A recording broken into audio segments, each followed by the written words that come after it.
Okay, so at this stage, we're going to write a design brief. So what we need to have a look at here in terms of the success criteria, for the top grades, it says written a comprehensive design brief directly related to the context based upon your thorough analysis of the research and investigation. So that's kind of what we aim for. And it says a good design brief, satisfactory design brief, and then just little or no reference to research. So obviously the one that we were looking at here was the design for a sustainable future still. So it needs to refer back to the research that we've done on the design for a sustainable future section and the analysis of the research. So if I look back at the analysis of the research, I did 2 full pages on this where I analysed everything, all the different sections of research, so the user research, internet research, inspiration boards, and I made a list of all the different things that I needed to seriously consider. And also in purple, it's here are links back to the contextual challenge, so how the research links back to it. And obviously the same for the existing products, textbook research and YouTube research. So this is how to go about it. Now, the example would like you to try and write 3 different design briefs based on the contextual challenge and then choose one to then move forward with. So in order to write 3 different design briefs, all of them have to link back to your analysis of your research. So based on your research, can you make a list of the different types of products you could design and make in the table below? So based on your research, maybe from the user research or anything else you found, what type of products could you make? So table, chairs, lights, etc. Based on your research, can you make a list of different types of ages the products could be designed for?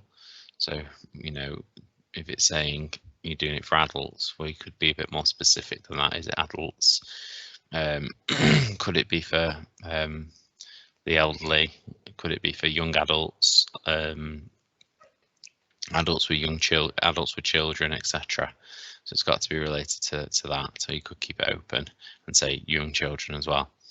Based on the research, can you make a list of different properties the products could have? So properties, the describing features that again, based on the research. So if you said, like, for example, it could be adjustable or rotate or anything like that. What do they want the product to have? Or be bright?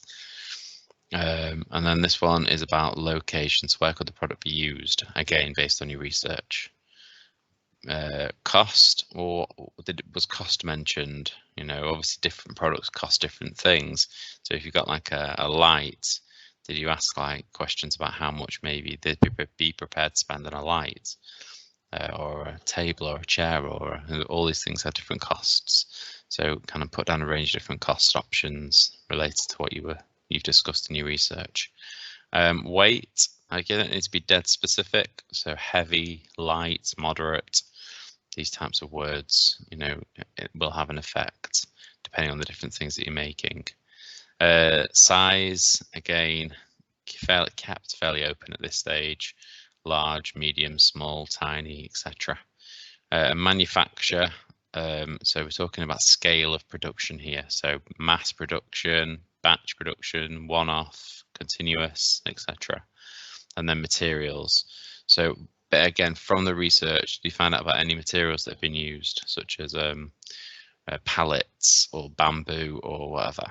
Okay, then once you've done this, we're going to use this to help write the design briefs. So pick one option from each of the columns. So you pick one from each of the columns. Write a paragraph using the options that you picked. Can you repeat the last 2 stages? So in total, you're going to be writing 3 design briefs. And can you select one of the design briefs you have written and explain why you've chosen it?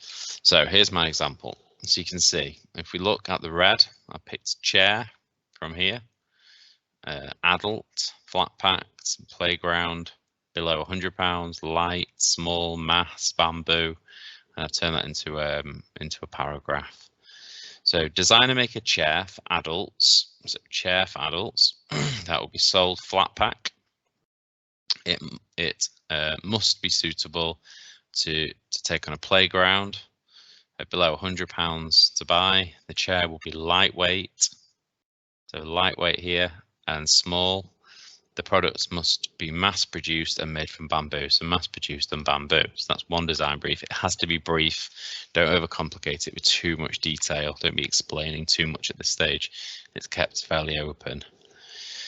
Design brief 2 is in green. So design to make a, in purple, design to make a light for children, water resistant. It's going to be used in a garden. Can be sold. It can have a price above £50, heavy, medium-sized, batch produced, made from recycled materials.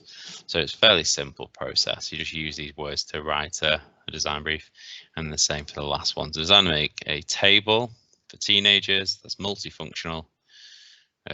Must be suitable for a range of garden. Must be suitable to use in the park. Sorry. Below £100 to buy. The table is moderate weight, adjustable. The products must be one-off product and be made from recycled materials.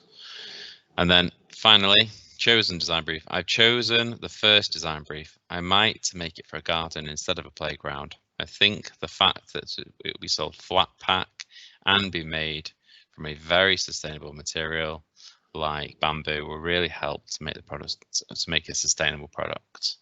Okay, so yeah, this is a really useful way and strategy for writing design briefs to help you think about the different attributes. It's called an attribute analysis, where you've used your research to come up with the attribute analysis, and then obviously then written the design briefs from that. Okay, thank you.